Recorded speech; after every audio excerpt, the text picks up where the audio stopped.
Welcome back to the Association 100. I'm Colleen Gallagher, and we're broadcasting live from ASAE this week. And I'm excited to have Earl Franks, the Executive Director for the National Association of Elementary School Principals. Thank you for joining us. Thank you for having me. It's my pleasure. Absolutely. So you've got a pretty significant responsibility, in advocating for education leaders and millions of children around the world. So what are kind of your top initiatives and priorities to that end?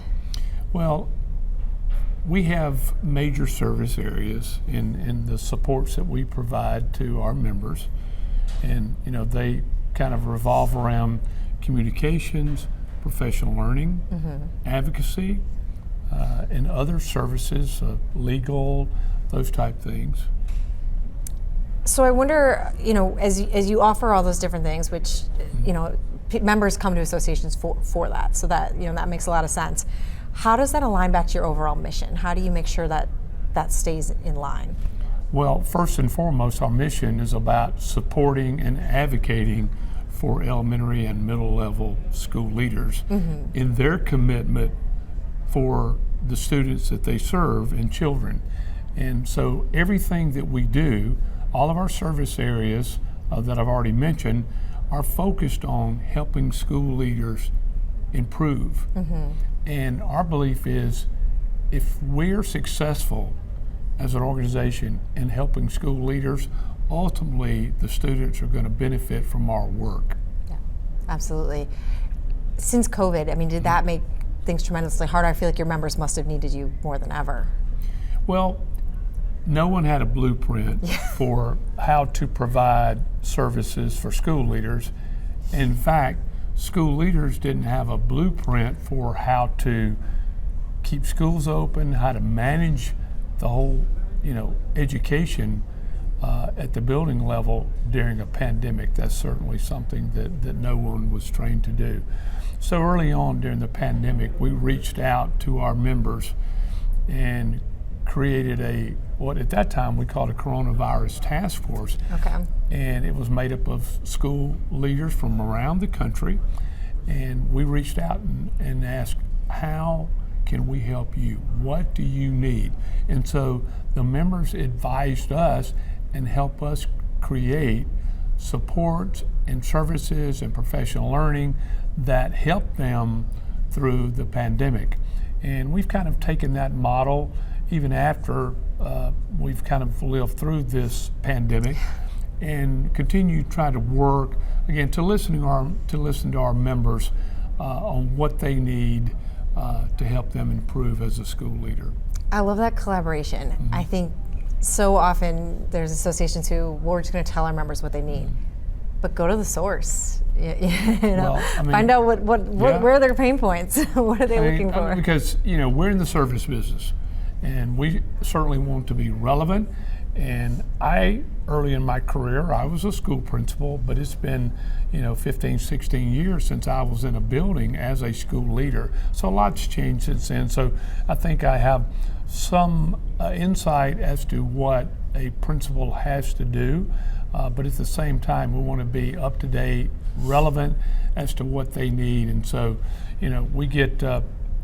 we get feedback from multiple sources, certainly our board of directors who are sitting school administrators, but also we have advisory groups, whether it's advising our communications team, our professional learning team. We have a membership advisory group that we meet with regularly that again advises us on what we're doing, and certainly surveys and those type things are used in trying to be up to date, relevant to what members need. Okay, that makes sense. How do you kind of foster collaboration and engagement among your members when I'm guessing they have a pretty diverse set of needs? Sure, it depends on what kind of part of the country you're in. So several years back, we created this Center for Advancing Leadership that's made up of centers such as Center for Innovative Leadership, Center for Middle Level Leadership, because we see that's been a level that we've overlooked somewhat in the past, and that's the middle level grades. But we also have a Center for Women in Leadership. We have a Center for diversity leadership. That's an area that we need to give a lot more attention to. And we've kind of expanded too to do more services and supports for assistant principals, because that's an great. often overlooked school administrative sure. area. And then in the past year, we've really tried to focus more on taking these centers and working to establish these communities of practice, because we know, certainly during the pandemic, principals told us that they wanted safe spaces. They need an opportunity to connect with their peers, whether it's around women in leadership, whether it's early learning principals that have early learning centers.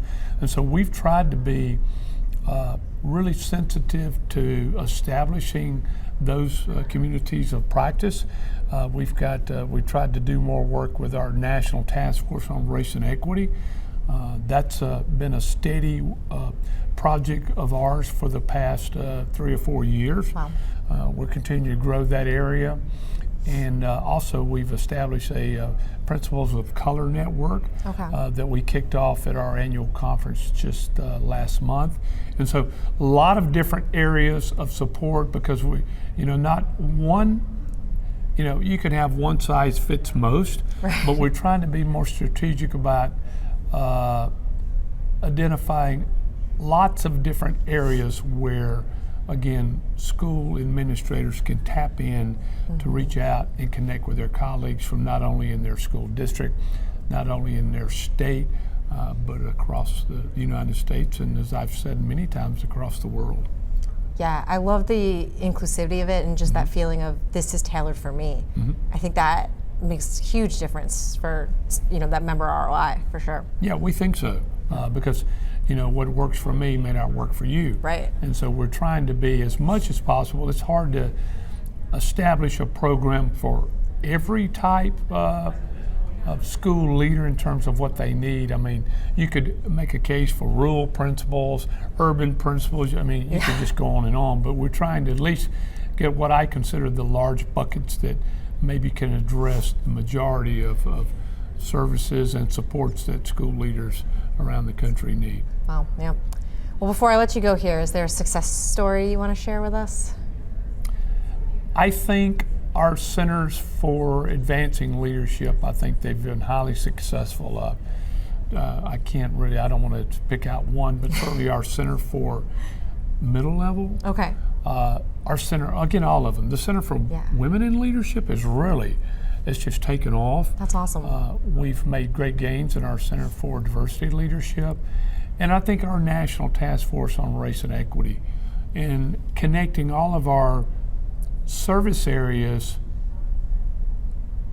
so that there's a continuity across all. So for example, if there's something around professional learning that we are providing, then you're going to see it echoed in our communications and vice versa, in terms of, we're trying to not have silos in our service areas, so That's we huge. Connect all. Yep. And then certainly advocacy and support, funding for Title I, Title II, professional learning for school leaders.